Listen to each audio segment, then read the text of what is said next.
Los versículos 7 al 18 de Colosenses 4 ya los recorrimos al principio de la serie, pero quiero que veamos algo que está de los versículos 7 al 9, que es muy importante para la vida de la iglesia y que su ausencia ha traído muchos problemas y ha permitido que el testimonio de Cristo sea manchado, por decirlo de alguna manera.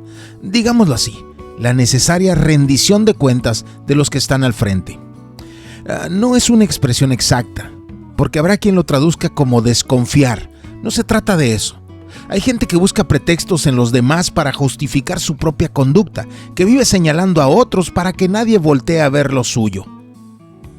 Se disfrazan de defensores de la verdad, de policías de lo santo, de cosas así, pero es solo un disfraz. Según los Corintios 11 nos habla de falsos apóstoles, obreros fraudulentos, que se disfrazan, dice Pablo, como apóstoles de Cristo. Y también nos habla de que el mismo Satanás se disfraza de ángel de luz. Por eso me detengo a explicar esta frase, porque no debemos dar espacio a que los ancianos de una iglesia se conviertan en un Sanedrín que crucifique al justo. Esta frase resaltada en griego dice: todo lo concerniente a mí, Tíquico se los dará a conocer. Pero como abajo leemos, lo he enviado a ustedes para que sepan de nuestras circunstancias y que conforte sus corazones. Muchos creen que Pablo está hablando de que Tíquico iba a ir a Colosas y decirles que Pablo estaba bien, saludable, alimentado, darles ánimo. No, Pablo no lo estaba pasando bien. El propósito de esa cárcel era humillar y romper mental, físicamente a los enemigos del César. Todos en el imperio podían imaginar que Pablo la estaba pasando mal. Tíquico no fue a Colosas a mentirle a los creyentes de esa iglesia. Tíquico fue a Colosas a testificarles que las cadenas, el hambre, las condiciones deplorables, el maltrato no habían alejado a Pablo de la verdad, no le habían quitado su amor por Cristo, no le habían arrebatado su pasión por el evangelio, no le habían borrado su cuidado por la iglesia, que Pablo seguía fortalecido en el Señor, que Pablo seguía fiel al evangelio. A eso me refiero con rendición de cuentas, no a ir delante de un tribunal humano, sino a dar evidencias constantes de la fidelidad a la palabra, en enseñanza y en conducta. Los que van al frente deben ser escrutinados, y no hablo de un juicio, sino de un análisis constante por gente de la iglesia que cuida a la iglesia. Esos escrutinadores que en griego son llamados presbíteros, ancianos. Los que van al frente deben ser escrutinados al menos en dos cosas: en lo que enseñan y en cómo viven. Los que van al frente deben saber responder íntegramente por esas dos áreas. Lean Hechos y vean cómo después de cada viaje Pablo iba a la iglesia y les daba un informe de su recorrido. No como un juicio, sino como una práctica natural, orgánica, bien intencionada. A eso me refiero con rendición de cuentas. No a un comité que hostiga, sino a un líder que informa con transparencia y por voluntad propia. Les he dicho ya a ustedes en otras ocasiones algo que también quiero dejar plasmado en este video. Suelo hablar de errores de pastores, pero no lo hago para mostrarme mejor. No, ustedes me han escuchado decirles que lo hago para que entiendan que también los pastores nos equivocamos.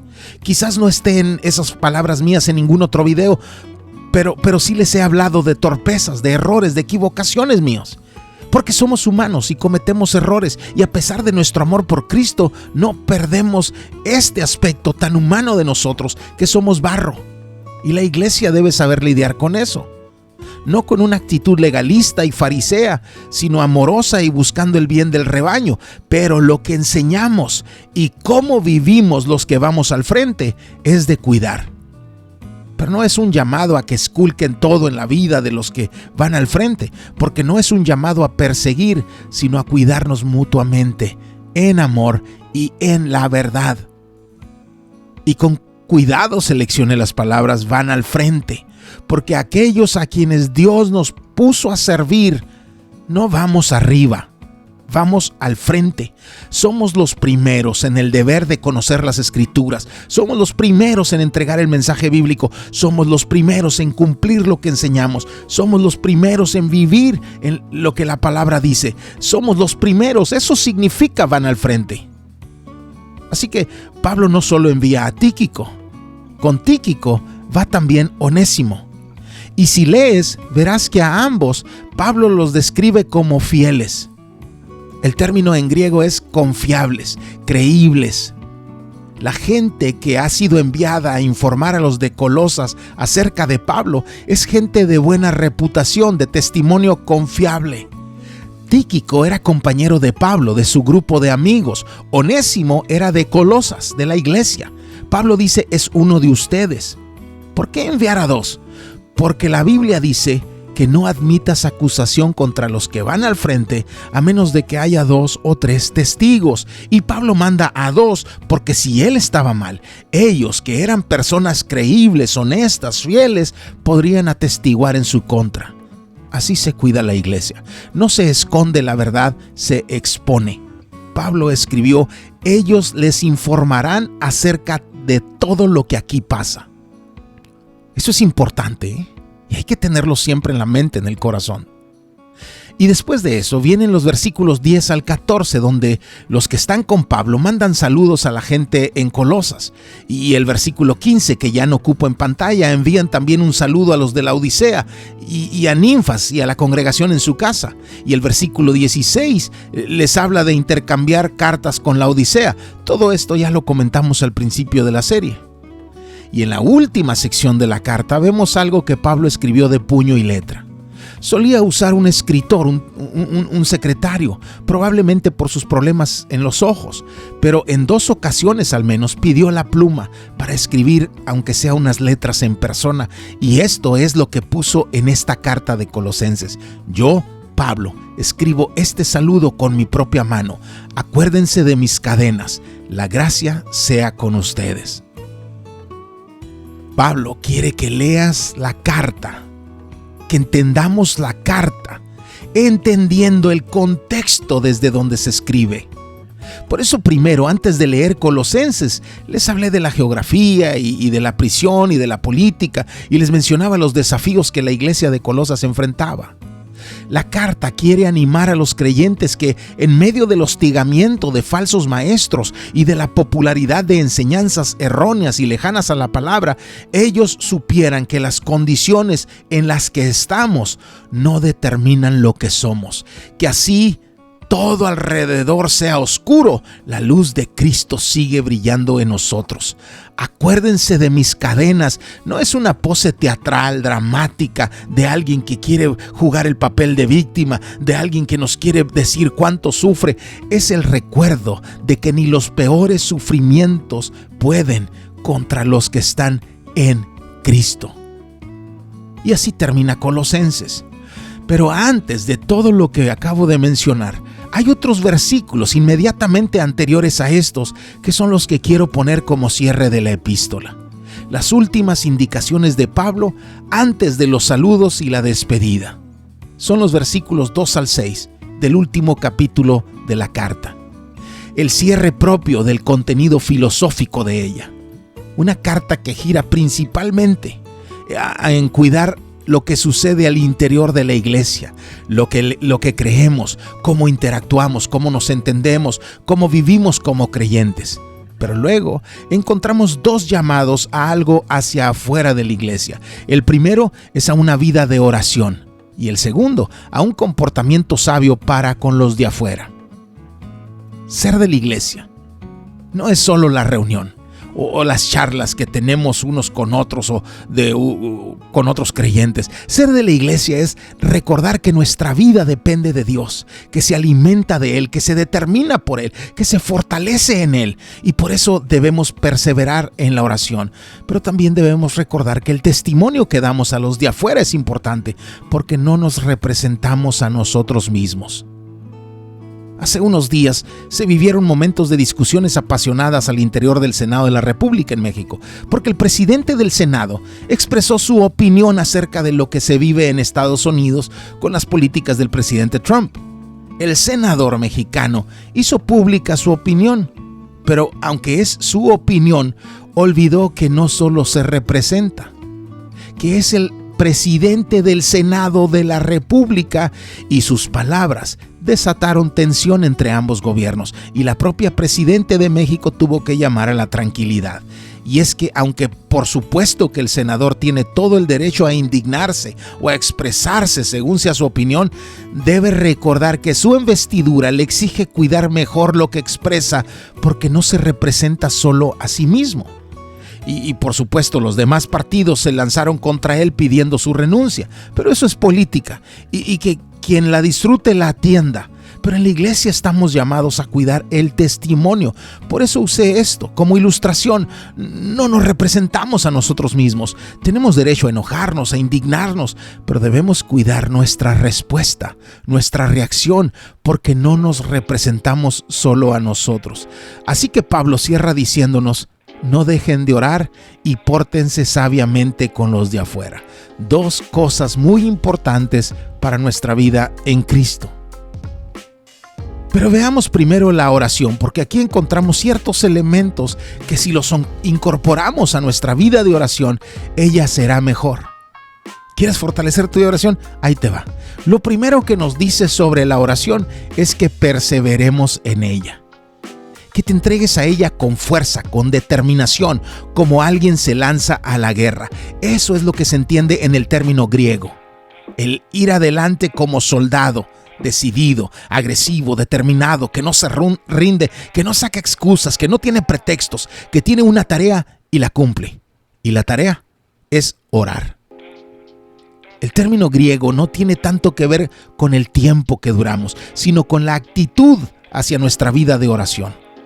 A veces atendemos lo otro, ¿no? Pensamos que se trata del tiempo y cronometramos cuánto duramos, porque el ego siente bien decir que oramos más que otros y porque el enemigo siente bien en decirnos que poco oras y hacer que nos alejemos de la oración. Pero eso no es lo que está atendiendo Pablo aquí. Más bien nos llama a cuidar nuestra vida de oración, nos llama a atender nuestra actitud con la que oramos. En Mateo 6 leemos a Cristo decir: y al orar no usen ustedes repeticiones sin sentido como los gentiles, porque ellos se imaginan que serán oídos por su palabrería.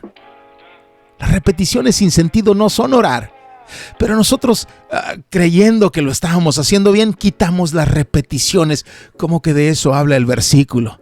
No. Podemos repetir, lo que no debemos es hablar sin sentido, sin sentimiento, sin emociones, sin raciocinio. El problema no está en la repetición, sino en hacerlas sin sentido.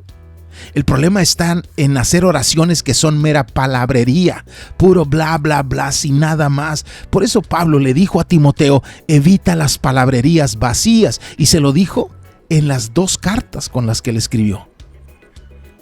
No cronometres lo que duras, mejor atiende lo que dices, ponle sentido a lo que hablas. Cristo también nos dijo: cuando ustedes oren, no sean como los hipócritas, porque a ellos les gusta ponerse en pie y orar en las reuniones y en las esquinas de las calles para ser vistos por los hombres. Y luego nos dijo: pero tú, cuando ores, entra en tu aposento y cuando hayas cerrado la puerta, ora a tu Padre que está en secreto, y tu Padre que ve lo secreto te recompensará. No se trata de tiempo, no se trata de impresionar gente. La oración es entre tú y Dios. Hablar con Él, con tus palabras, desde tu contexto, pero ponle sentido. Razónalo, siéntelo y persevera en ello. Ora como ir a la guerra. No vas adormilado, vas con la adrenalina a tope, con los ojos atentos, con el oído atento, con la espada en la mano. Eso es perseverar en el término griego. Y luego nos dice velando en ella, que también suele entenderse mal. El término griego es vigilando la oración, observando la oración. Ponle atención a cuando oras, ponle atención a cómo oras, observa para que notes, vigila, cuida, discierne, vela en ella, es vigílala. Eso dice en griego, vigila tu vida de oración, observa. Y luego nos invita a un tercer elemento en nuestra vida de oración. Primero nos llama a perseverar, es decir, a orar intencionalmente. Segundo, a orar con atención. Y tercero, a orar con gratitud. En griego no se dice nada de acciones, solo dice en Eucaristía, en gratitud. Y cuando agregas el elemento de gratitud a tu oración cambia, porque no oras desde el miedo, sino desde la seguridad de alguien que sabe lo que Dios ya antes ha hecho por él. Si vamos a Dios solo con problemas, vivimos angustiados. Pero cuando vamos a Dios, incluso con problemas en nuestras manos, pero también con el alma llena de gratitud por lo que Él ha hecho, somos testimonio a nosotros mismos de que Dios es fiel, que Dios es bueno, que Dios nos ama, que Él nos cuida, que lo que sea que estemos atravesando no está por fuerza ni por fuera de su plan bueno para nosotros. Y luego un cuarto elemento que debemos incorporar a nuestra vida de oración: oren por los que sirven. Téngalos en su mente al orar.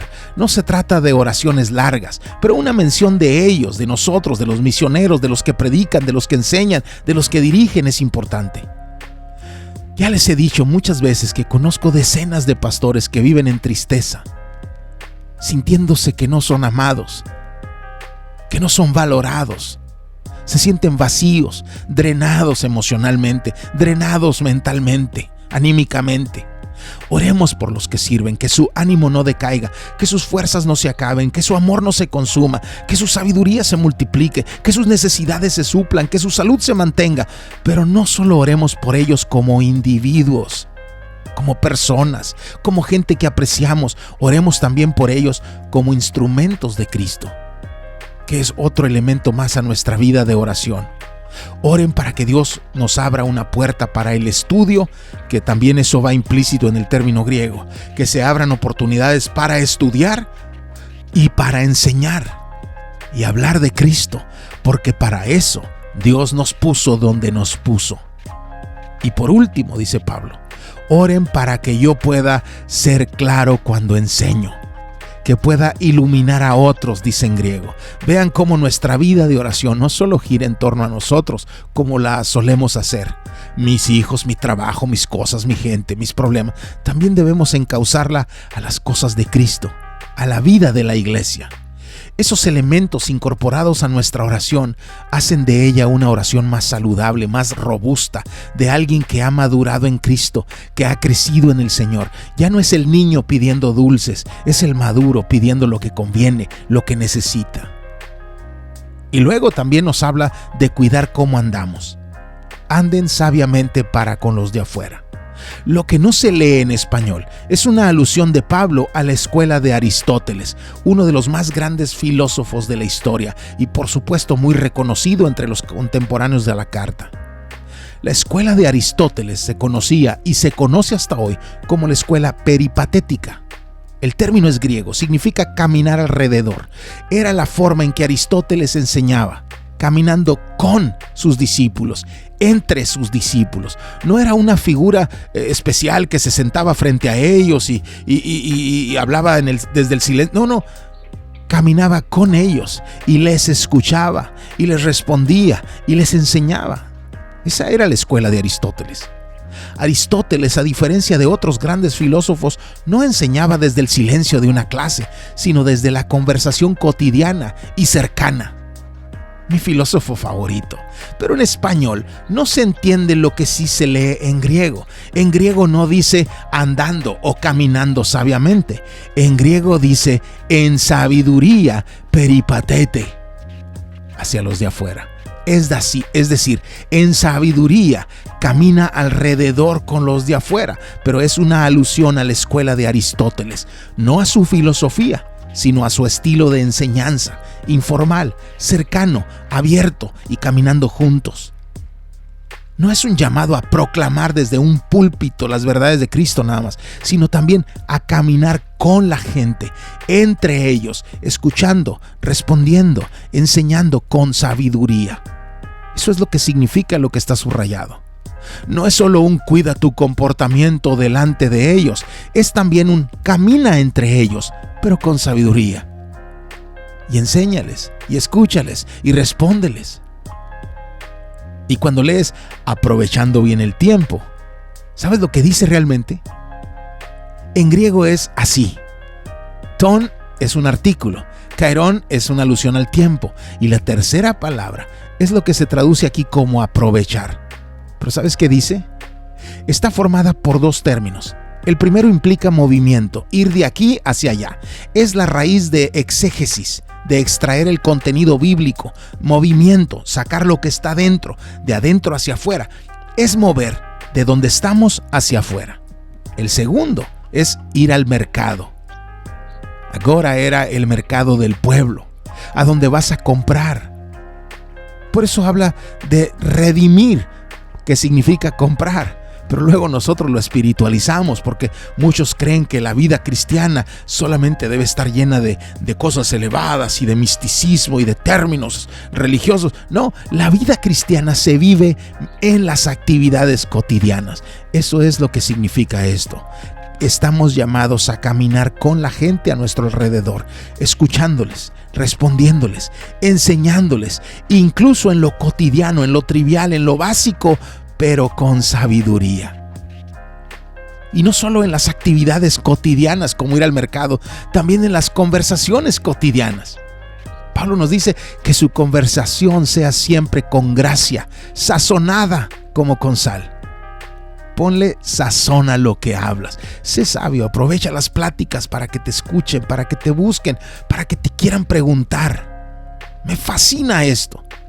Porque no se parece al discurso clásico de la iglesia convencional. No es nosotros usamos términos religiosos y formatos de habla así, místicos, elevados, distantes, teológicos, bíblicos, escatológicos. No, es cuida cómo hablas, ponle gracia, ponle sazón, ponle sabiduría siempre, pero son conversaciones cotidianas.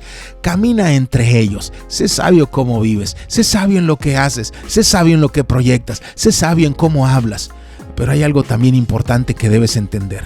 Todo esto que Pablo nos dice al respecto de vivir con sabiduría para con los de afuera, no es un llamado a hacerlo así en términos generales, es decir, hacerlo con la mayoría, hacerlo casi siempre. Nos dice que lo hagamos siempre y también nos dice que lo hagamos a cada persona. Eso incluye a esa, que ya sabes quién es. Esa persona donde tu ego no quiere, donde tu carne jala el freno de mano. Esa persona también está incluida, porque no es una recomendación apostólica, no es un consejo pastoral, es un mandamiento bíblico. Hacerlo a cada persona. Y se revela nuestro ego, nuestra carne se quiere salir de control. La vida en Cristo no solo se trata de nosotros. En la oración nos pide orar por otros, no solo por los nuestros, ¿no? Y acá también nos pide que al andar con ellos y atenderlos con sabiduría, sea con todos. No solo con nuestra ganga, con nuestra clica, ¿no? Con nuestra pandilla, con nuestra gente, con los que nos caen bien, con todos. Recuerdan que Cristo nos dijo, haz bien a los que te persiguen. Así que antes de cerrar su carta, Pablo nos recuerda que no solo es lo que pasa en la vida dentro de la iglesia, que también atendamos lo que pasa en nuestra vida de oración y en nuestra vida pública y ordinaria. Esto es maravilloso. Tenemos que ponerle atención también a estas dos áreas. Y que Dios use su palabra siempre para edificarnos. Y aquí termina este estudio de Colosenses.